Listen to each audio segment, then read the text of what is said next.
Welcome back to another episode of Dr. Tastes Good Barbecue. What I have for you today we're going to go over my 5 top things that I've learned in the first year of owning a OnlyFire outdoor Santa Maria attachment for the Weber kettle. Enjoy.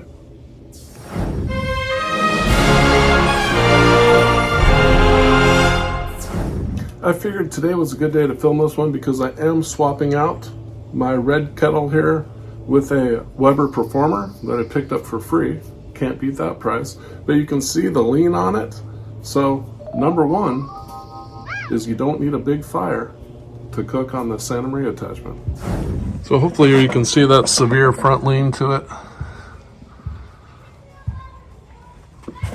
You can see the wobble, it's just really not stable anymore, and I caused that with the high heat. You can see I also chipped it up pretty darn good. So as all good grills, this one's going to get retired as a planter.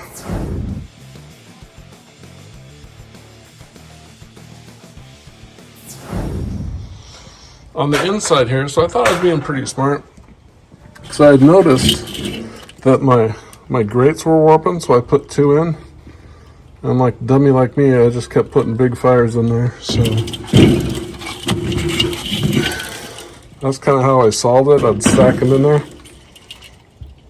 But hey, you just don't need a big fire. Again, you can go up and down. I usually put 1 logs 2 max in there, or just cook with charcoal.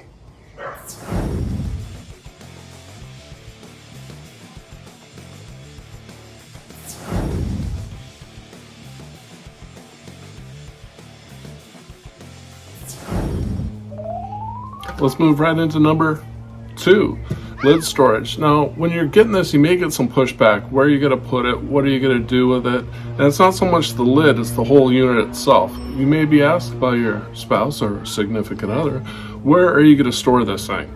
Well, the thing is, we'll just store right on the kettle that you already have. Let's check it out.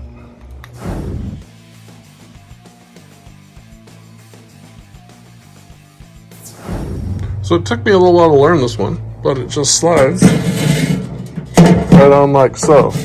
Now, is it a perfect fit? No.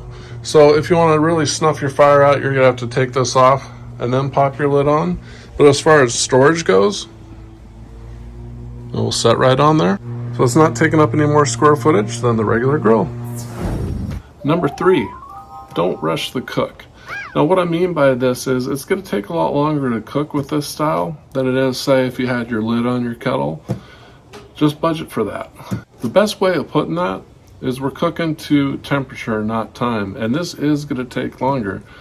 So it's a super fun way to cook, but it does take longer, so make sure you have enough time to enjoy it.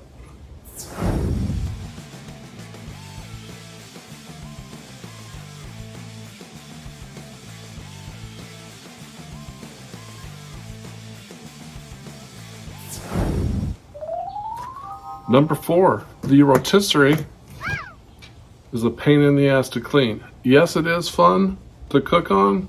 You can do a few more things, but as you can see here too, developing a little bit of rust, and I haven't cracked this thing out in a good 6 months. It's just been sitting in my garage. But when you do go to clean it, just know it is a pain in the ass. Is it worth it? I'll let you be the judge of that.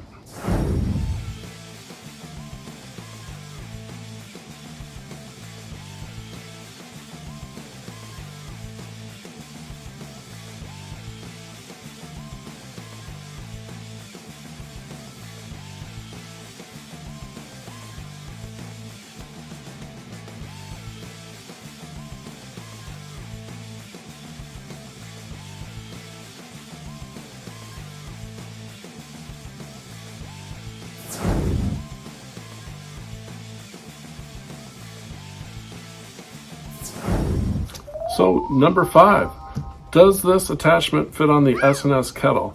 Now, when it first came out, there was really not a bunch of information out on that, and I really didn't know. So I ended up getting an S&S kettle, and now I can answer that question for you. So let's go on over to the S&S and see if it fits. So here we go. Here's the S&S kettle. Here's the OnlyFire attachment. feel like I need a drum roll. And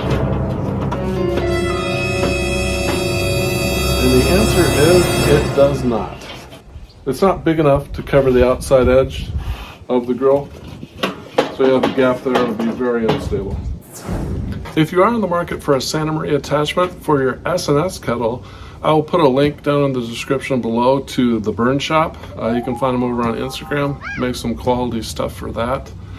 So, as a normal dude in the backyard grilling stuff, those are my 5 things that I've learned in the first year of owning the OnlyFire Outdoor Santa Maria attachment for the Weber kettle. Hey, if you liked the video, make sure you hit that like. I'll put a subscribe icon for you. Right about there. Some more OnlyFire Outdoor Santa Maria attachment videos right about there. Hey, thanks for watching, and I will see you next time.